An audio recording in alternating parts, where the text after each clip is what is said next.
just going through these in the order that I'm seeing them. Question is whether or not this Zoom will be posted on CSUF, and I believe it will be recorded and posted. And next question, if your goal is to be a clinical psychologist, are we a general psych major as an undergraduate, or do we need to specify a concentration?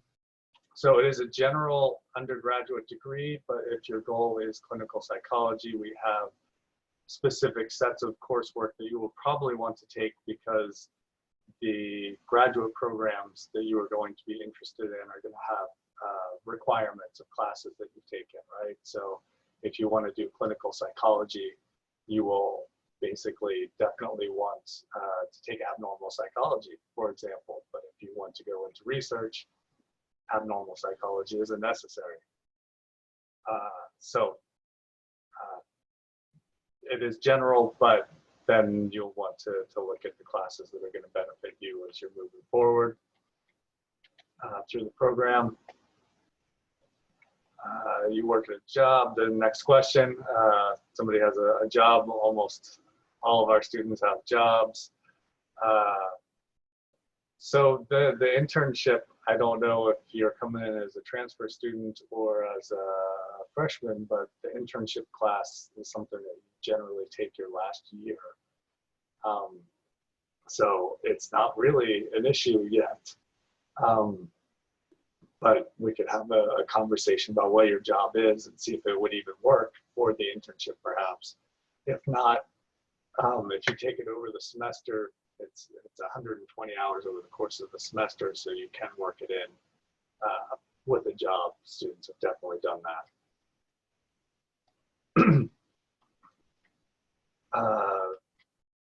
Next question is, we don't have my email yet. I believe Dr. Peisig, that was probably directed at Dr. Peisig, but I will give you my email as well. It is dgerkens, G-E-R-K-E-N-S, @fullerton.edu. If you just go to the psychology department webpage, all the faculty are listed there.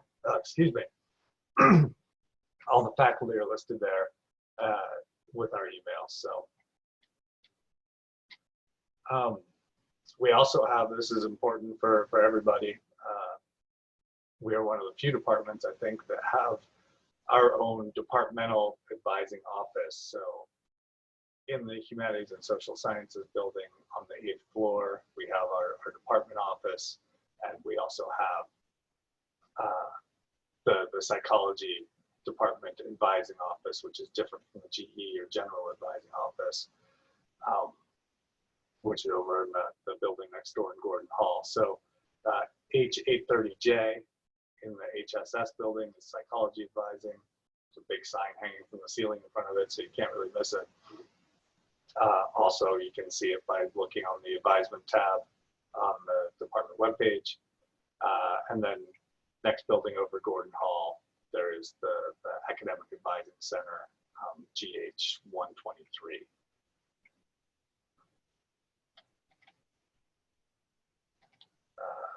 Is this still for the psychology program? Yes, it is.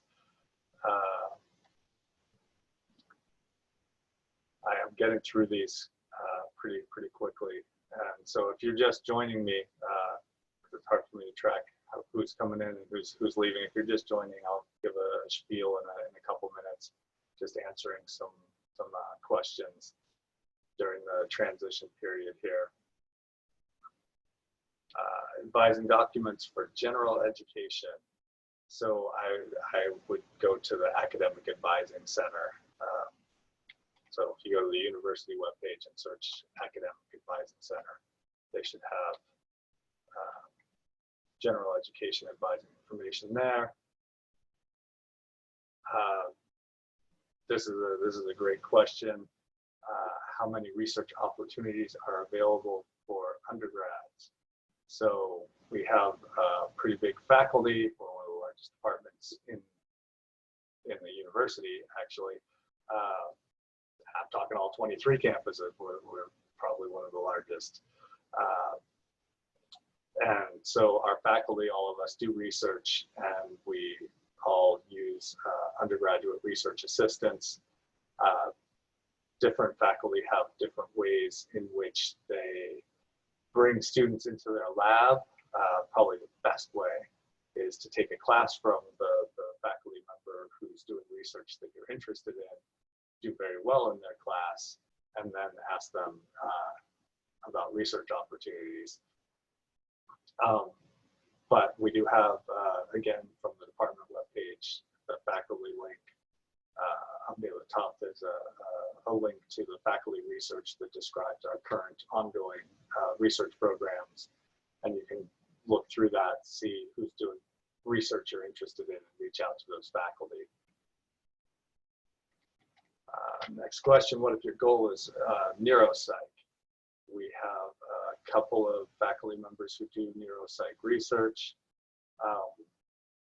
Again, you're going to want to look at the graduate programs and see the requirements, because you are going to maybe want to either double major or maybe even switch majors and minor in psych, because neuropsych is going to require a bunch of biology and chemistry and things like that that are not a part of the regular curriculum for psychology.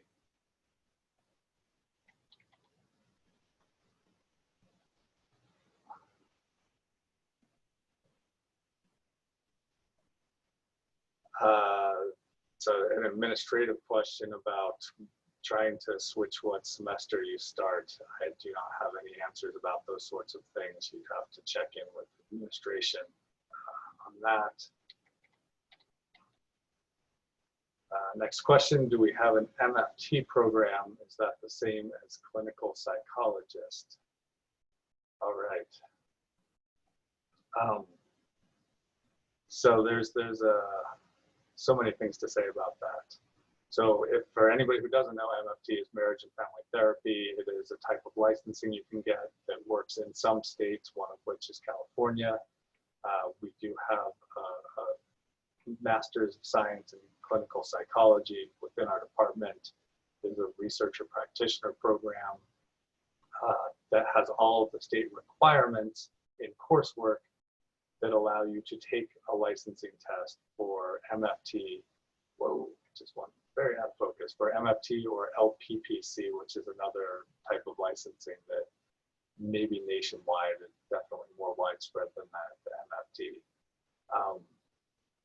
So that is allows you to become a licensed therapist. When I hear the term clinical psychologist, I usually think somebody who has a PhD in clinical psychology, which is sort of like our researcher practitioner master's program, except a doctoral program, so even more so. There are other MFT programs, graduate programs, even on our campus. We have an MS in counseling that has the state requirements for MFT, taking the MFT or LPPC licensing test, but it's an applied program rather than a researcher practitioner program. So it's a different philosophy and training, less focus on research. I wasn't here for the presentation. I'm going to start that up in a second.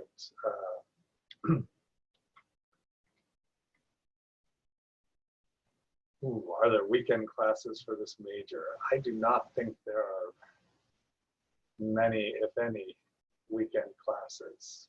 We definitely have a bunch of evening classes. We have online classes, but I do not think we have weekend classes.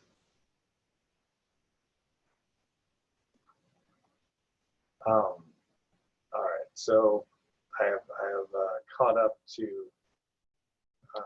questions going into this hour and past the question about a presentation. So ordinarily when we do this, well, first, hi everybody, I'm Dr. Gerkins. I am one of the faculty members at Cal State Fullerton in the Department of Psychology. I've been there 15 years. And I am one of the faculty academic advisors for the department. I just received a few minutes before I logged in here a PowerPoint from Dr. Peisig that is a presentation. Ordinarily, I'm not used to giving a presentation. We're at a table on campus and people are just coming by at different times and asking questions, but I have a feeling that sharing my screen and going through a presentation is going to answer a bunch of questions for people. So let me share my screen and walk through that presentation.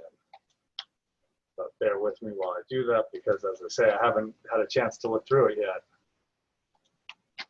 All right, so as I mentioned, Dr. Peisig created the presentation.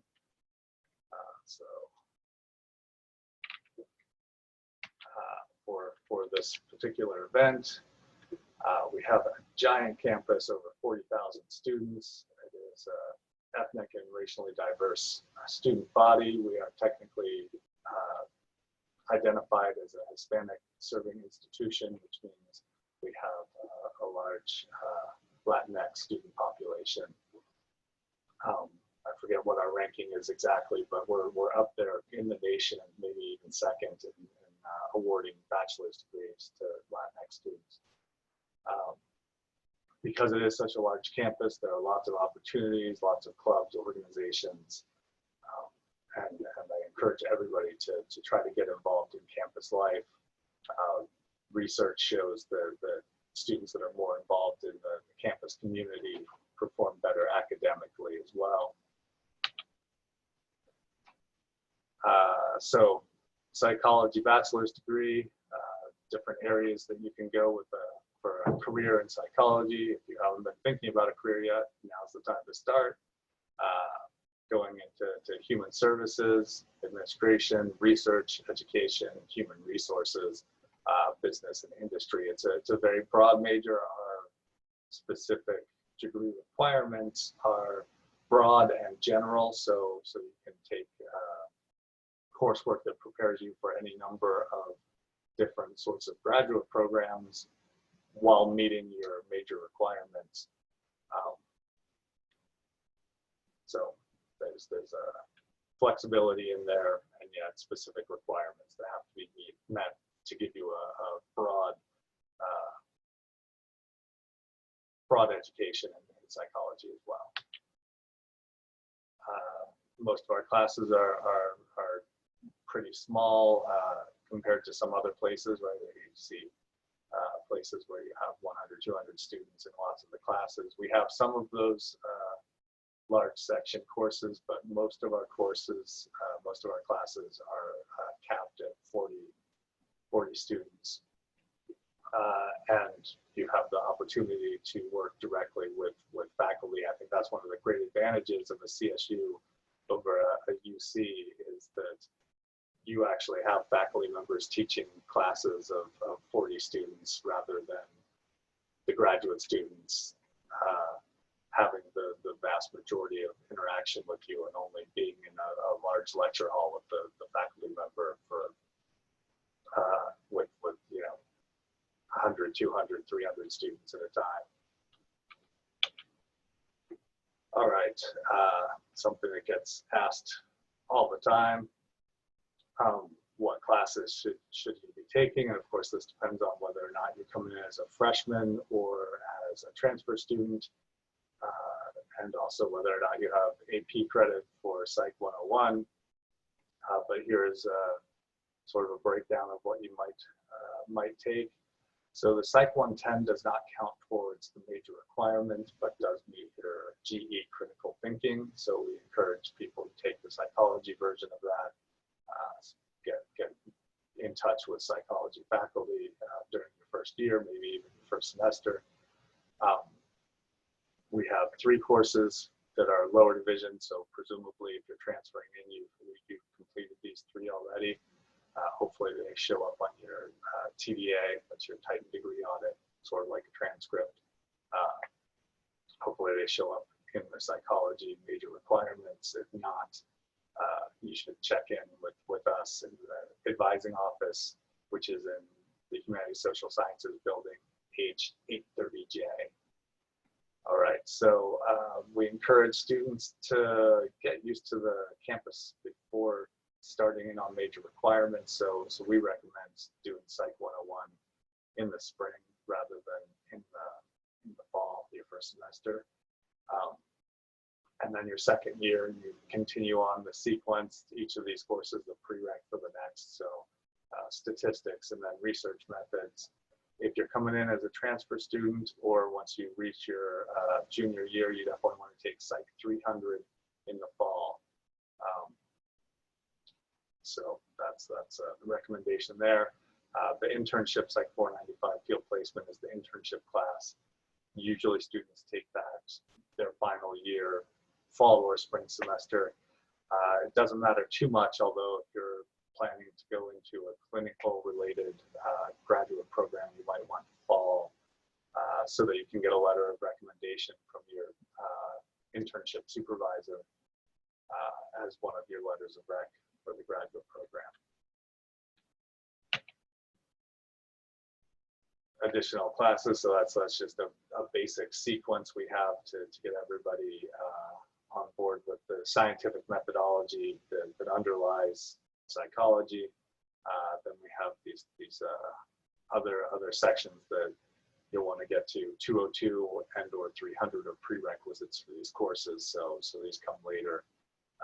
These are the experimental section and experimental lab classes. The basic core section, and as it says here, only intro psych is a prerequisite for these. Personality, abnormal, social, developmental, you need 2 of those 4. If you want more than the 2, additional ones would count as your upper division electives down there at the bottom. And then we have this applied section where we only require 1. Again, if you want more than one of those classes from the applied section, this section here, it would count as an upper division psych elective. So as I said, there's a broad, we have you take classes across all these different categories to get a broad psychology education, but then you can get sort of a focus in there depending on what it is your career goal is. Student clubs, we have a chapter of Psychi in the department. You need to establish an honors level GPA at CSUF before you can join that one. But they frequently have events or meetings that are open to everybody, not just Psychi members. So I encourage you to keep track of Psychi. There is also the PDSA, the Psychology Department Student Association. That's open to all psychology majors and minors. So you can get involved with them right away, and I encourage you to do that. And again, you can find information about these clubs on the department website. You can also, assuming the campus opens sometime, hopefully this summer, we have a room called the Psychology Lounge, Humanities Social Sciences Building H525. That has billboards for each of the clubs.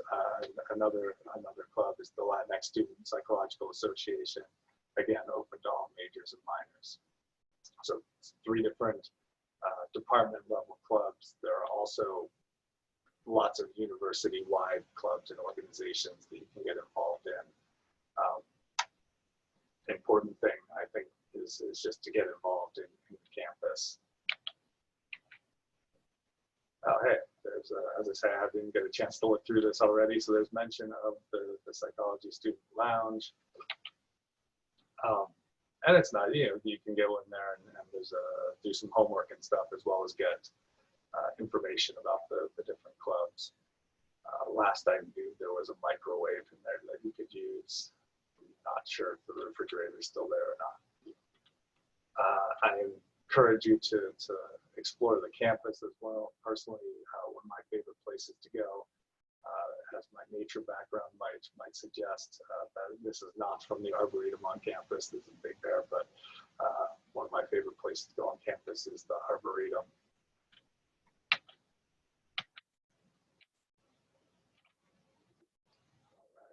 All right. So one thing to sort of tell everybody, this is something we encounter frequently, students afraid to reach out to their professors or go to their professors' office hours.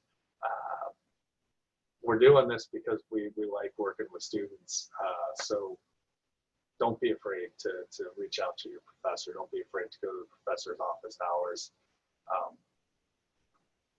Get to know the faculty. You have a better opportunity to do that here than most other other big universities. All right, looks like that is the end of the presentation. I'm gonna stop sharing my screen and see what sort of questions are happening now. All right. This is peculiar. I'm used to being able to get some feedback and gauge what's happening. But I will try to go through. So I already answered that one. All right, so next new question, and these are all from the current hour. I am currently a Psi Beta member at my community college and was told that I would be able to directly go into Psi Chi. So as I had said in the presentation, I don't know that that is true. I think you need to have honors level GPA in psychology at Cal State Fullerton before you can officially join. But as I said, most of the meetings and events are open to everybody. You should certainly reach out to the Psi Chi people and get involved immediately, even if you can officially join right away. Can I change my major to public health? Yes, I believe you can. There is an advising office for professions in health or something like that. I would encourage you to go over there. I don't know the exact room number off the top of my head, but it is in Gordon Hall, like the general advising, but it is up on the second floor, back behind the elevators in the center of the building. So I would go speak with them.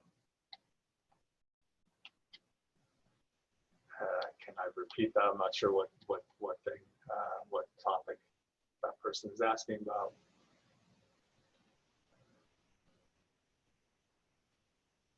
All right, so next question, should I pursue a PhD or PsyD program? Does Cal State Fullerton help apply for graduate school? So that's a much longer conversation. First thing I'll tell you is just be dedicated to your studies when you get here, get good grades, get involved, come talk to us in advising to get more information about preparing for those things. But do it sooner rather than later. But I just want to, that should be an individual conversation probably. Good question that we get frequently. If I took biopsychology, social psych, or developmental psychology at my community college, will they count? And the answer is no. So only those 3 lower division classes count towards the major requirements for us: intro, statistics, and research methods. If you took biopsych, social psych, or developmental psych, or all 3, as this person seems to have done, you could take our version. So by definition of the community college, those are lower division courses, and they're upper division at Cal State Fullerton. You could take the same class. It would count as a new class. It's a different class. Presumably, you would have a good head start on the content. Or, for example, biopsychology, that is only one of the 5 classes in that section where you need 2 of. You could just take something else to meet that requirement. The biopsych class that you took at a community college, those units could still count towards your 120. Even if you do biopsych again, those units still count towards the 120 because it's determined to be a different class. But it won't meet the major requirements from a community college because it's by definition lower division.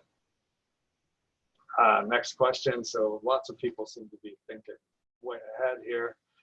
Do I have to get a master's before I pursue a PhD? Wow, way out of focus again. So many doctoral programs accept students directly from undergrad, although that is super competitive to get in. So you would go straight into a PhD program, but usually you get a master's degree along the way as part of that program.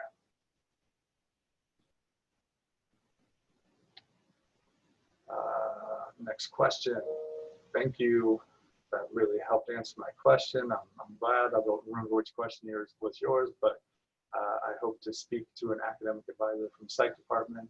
Is that true that I would do online for now? Yes, that is true. So we have a couple of graduate students who are going to be continuing. So right now, for the rest of the semester, we have 3 faculty in the office and 2 grad students in the office who do hours. We do them online, so you sign up. If you go to the department webpage, there's a link to schedule advisement. And then we go in and look and see who's signed up. If you're already a student, we look at your TDA and get prepared to talk to you. But then we can start a Zoom session with you. We'll send you a link for a Zoom session, much like this one, and have advising. So all 5 of us will go through the end of the semester, and then the 2 grad students continue having hours during the summer. But the faculty tend not to during the summer. All right, next question, how career path would work towards the criminal justice system and law. So I would have a conversation with we have psych and law faculty, Dr. Blandon Gidlin, Dr. Russ Espinoza, and Dr. Nancy Panza. All 3 of them do different areas in psychology and law. Have a conversation with them, any one of them, about your career path and your career goals. There is also a criminal justice major, so you might be thinking double major or major in one and minor in the other. Lots of students do that. Quick for everybody. This is good information to know.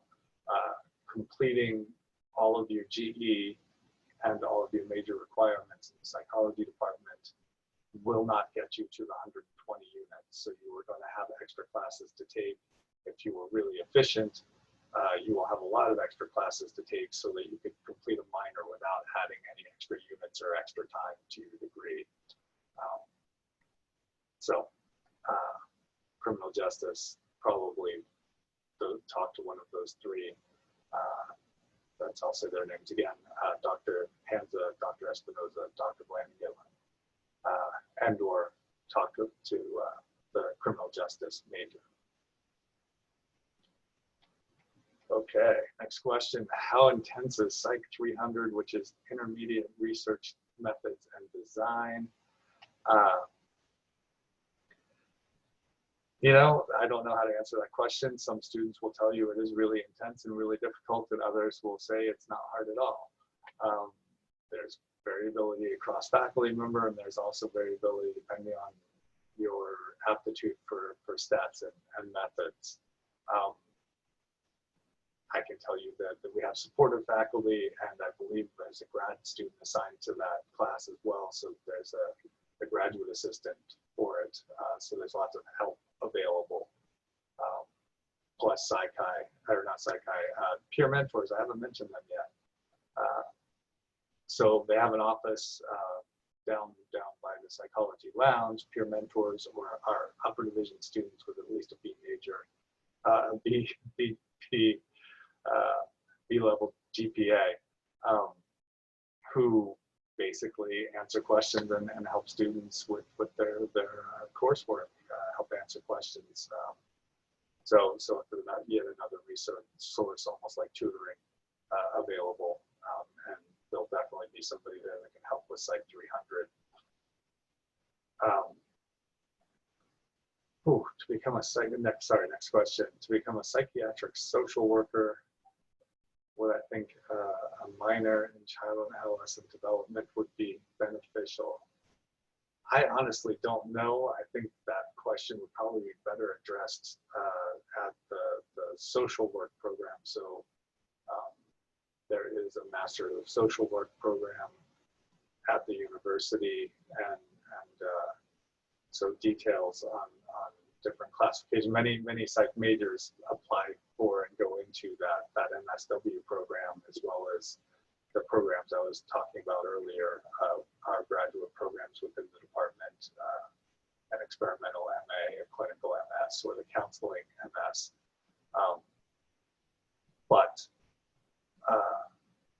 But in terms of specifics about social work, I don't know.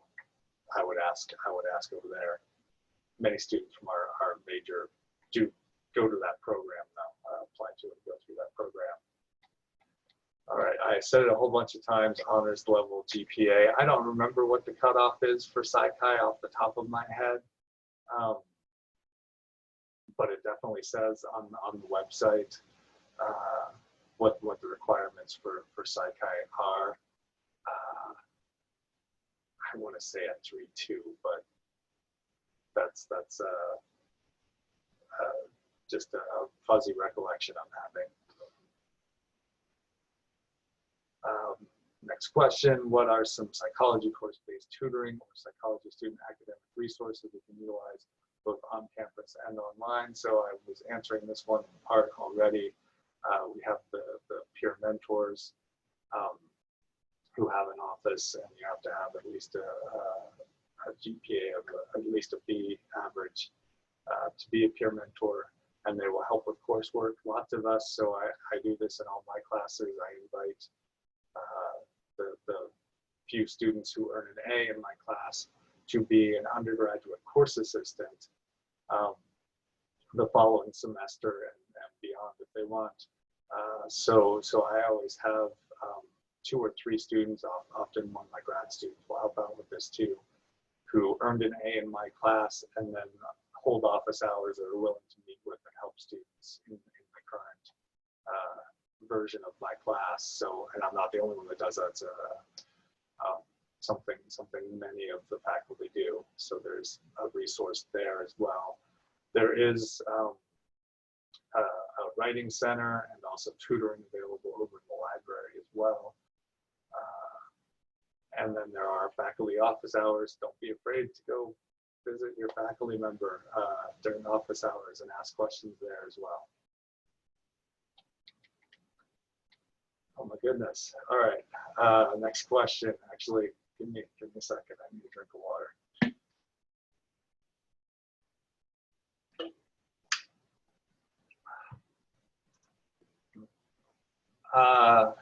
Great question. Will this presentation be posted somewhere? Well, so I believe the whole session was recorded and will be posted. And so walking through that presentation, yes, it should be within that recording as well. Good minor for someone looking to go into clinical psychology. So it sort of depends, because there are, just like psychology is broad, clinical psychology is not a monolith either. So you might, if you're interested in working with kids as a clinical psychologist, maybe child adolescent studies. If you're looking maybe at populations like incarcerated populations or something like that, maybe criminal justice. If you just want more of a general feel of like social work kind of populations, you could do a human services minor. So it depends on where you want to go in clinical psychology. Right, if you want to become an art therapist, then maybe visual arts. All right, next question about minors to take working with children. There is a child adolescent studies department, and that's probably the one to look at. Tutoring resources for psychology students. I think I covered that one as well. Psych-based career path be beneficial to a future in speech language pathology. So yes, certainly, although there is over in the communications department, communicative disorders undergraduate program. So you might want to switch to that, honestly, as it is more specialized, or again, consider double major, or maybe do that as a major and keep psych as a minor. Certainly interrelated fields. I've had students who worked in my research lab and taken classes with me go on to do speech therapy, go through graduate programs in speech language pathology. So it happens, but I would talk to the people over in communication. Next question, if I'm planning on a career in criminal law and justice, how would the psychology field be of help to me? So there is great overlap. As I say, I would go to all the psych and law faculty that we have, Dr. Espinoza, Dr. Panza, Dr. Blank, and or speak to the people over in the criminal justice department. But there's, you know, lots of overlap, and lots of people do a major in one and a minor in the other, or a major in both. So just to reiterate, I did answer this one. I don't know if Javier was in here already when I did. 3 lower division courses or classes from community college count towards the major requirements: intro, statistics, research methods. Anything else that you took, even if it's listed as one of our major requirements at a community college, it's by definition lower division, and at CSUF it is upper division, so they are designated as different classes. So you could retake, or you could take a different class to meet that requirement. All right, closing down the end of the questions here. So the scary one, I heard that a lot of psychology majors tend to drop. Is this true? And is psychology a difficult major? I don't know. So we have between 2,500 and 3,000 psychology majors. It is a large department. There are definitely some difficult classes. And there are definitely, so I, you know, kind of depends on where you are. We get lots of people who change majors from, say, biology to psychology, and find psychology much easier than biology. We have students that find psychology difficult and switch to, say, human services. I don't know that we have many more than anywhere else. And as I've said a few times, I'll say it again because it's true and important for you to hear. There's lots of support, right? So if you put in the work and seek out the help when you need it, the help is there. Peer mentors, graduate students, undergraduate course assistants, and your faculty members, all there to help.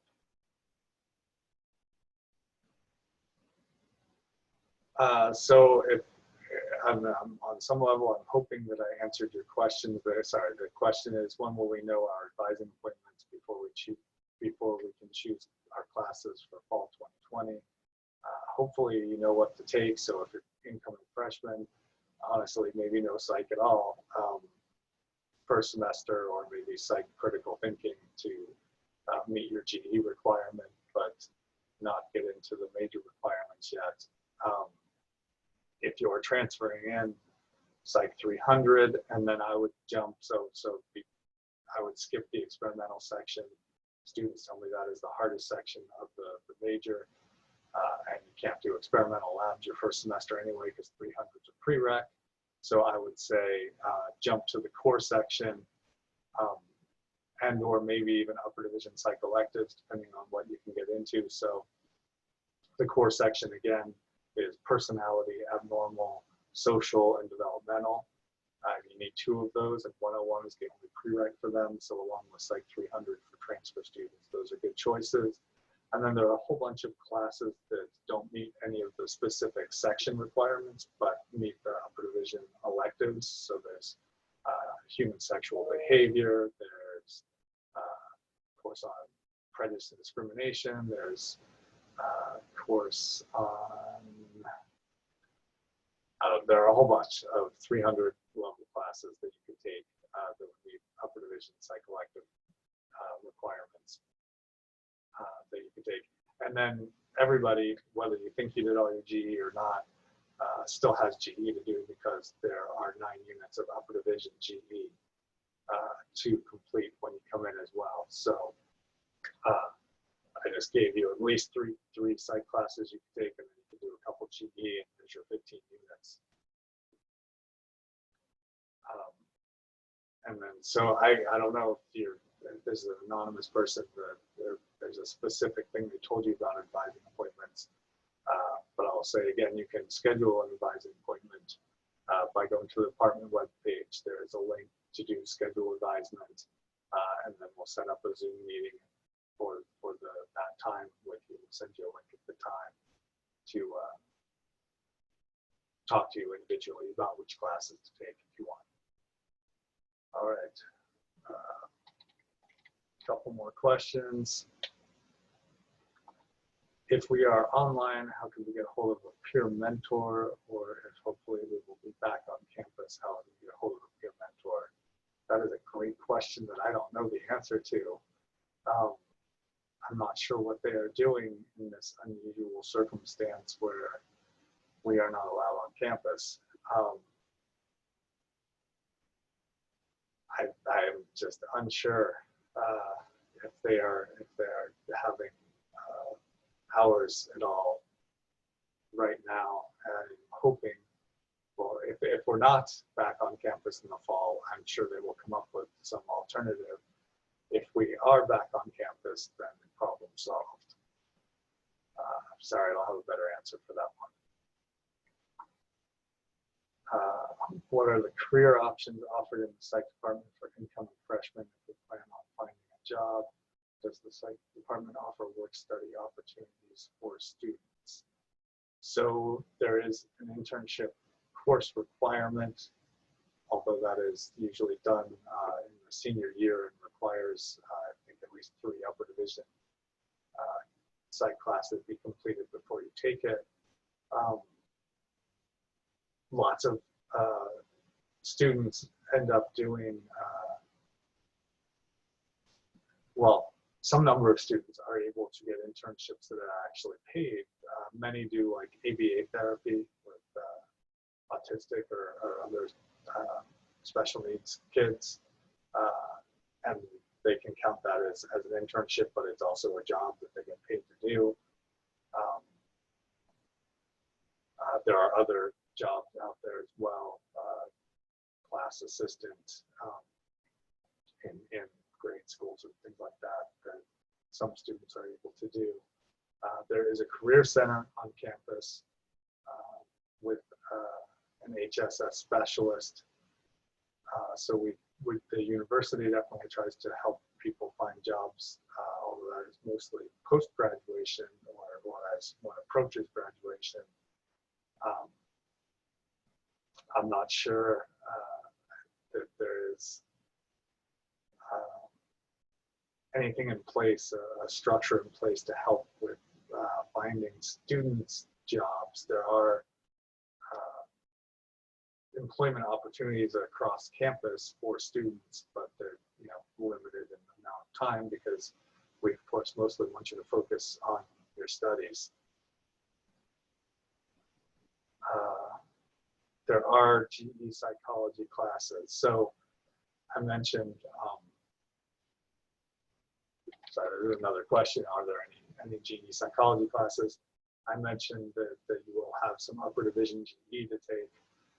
At least one of those can be met with some of those psych classes that are in the the core section, personality and normal, social, and developmental. I don't remember if all four are listed there, but if you look in the GE requirements, section D4, I believe is the one that those site classes fall under. Again, will this recording be posted? Yes, I believe the whole session is being recorded and will be posted when it is done. Oh, another question I missed.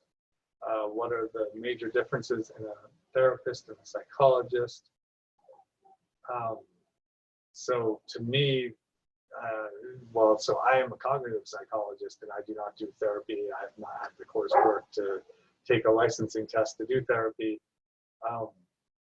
So on some level, a psychologist does not have to be a therapist or have met the coursework to become a licensed therapist.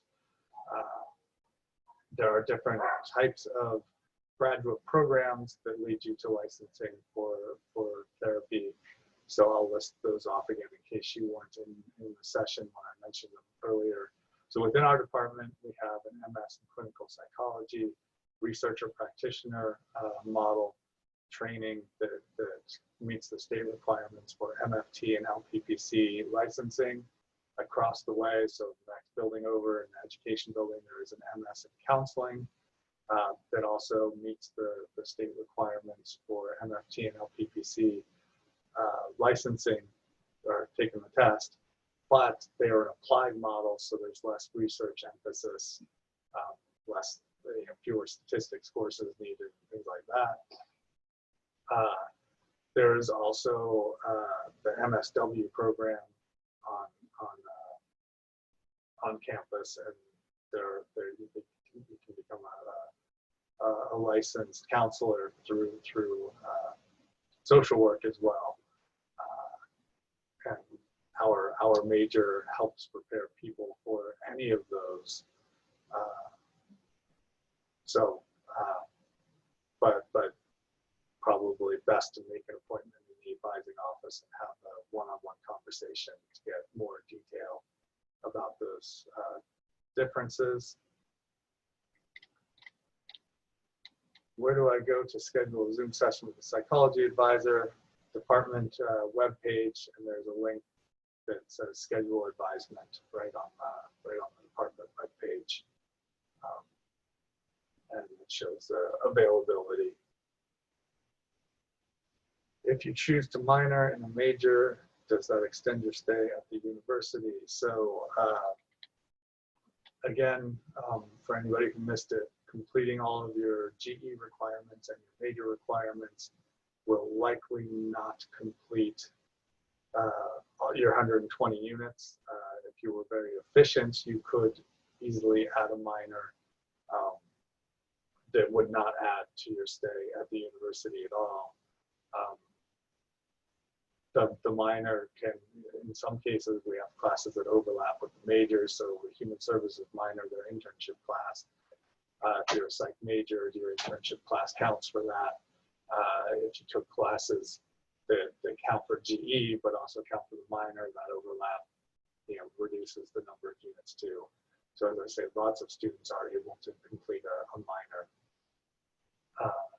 without extending the stay at all. If interested in ABA, what classes should we adhere to? So it seems to me child development is a good one. I think biopsych also is probably important there, but I guess it depends on who you get, how much they might address things related to that. There is a 400 level course on autism as well. It would probably be a good one to take.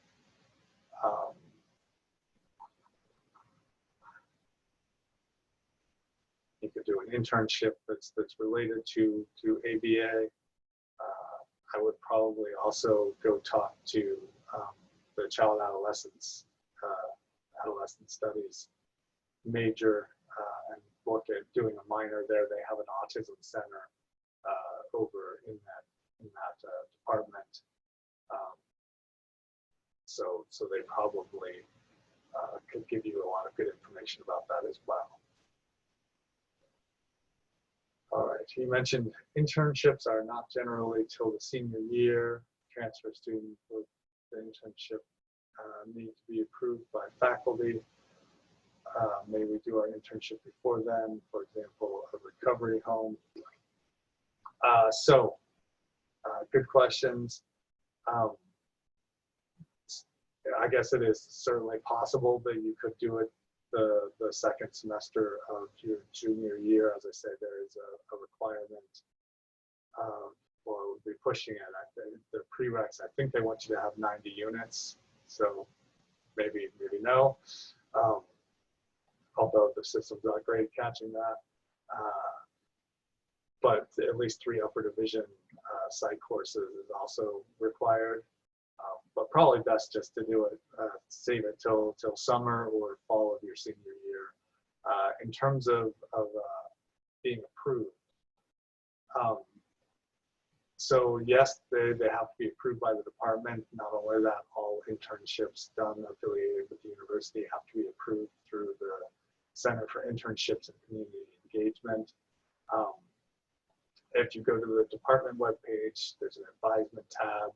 And then on the left, there's a link about internships, and that gives you a bunch of information about, well, it sends you to the Center for Internship and Community Engagement. Also on there is an Excel file you can download. It's labeled Master Site List that has all of there's over 200 pre-approved places. So these are places that have already been approved by the CICE and the department. Across a wide range. So if you're currently volunteering at a recovery home, it's possible that place is already on the list.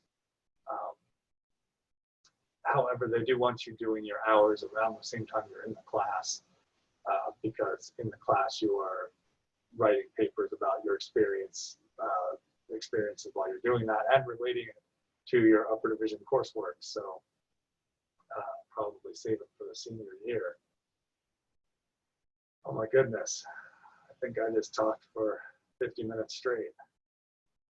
Oh, one more question. I missed the GE classes that I mentioned. Could I just list them real fast? Last I knew, but they change this on us all the time, so I would check with the GE advising office or the general advising office, which is the academic advising center that you can search from the university homepage.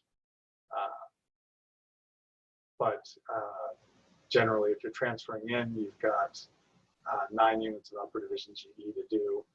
Last I knew, it was section B5, C3, and D4. And psych classes, if you guys asking specifically psych, I think the psych classes were in D4. I don't remember specifically which one to meet that, but I'm pretty sure at least 2, if not all 4, from the core section, personality, abnormal, social, and developmental, meet that requirement. Again, you're going to end up, when you double up like that, you're going to end up needing more units to get to the required 120 units as well. All right. I believe that is it, unless anybody's got last minute questions. Thanks for checking in. Welcome to Cal State Fullerton. And hopefully I will see you around campus next year.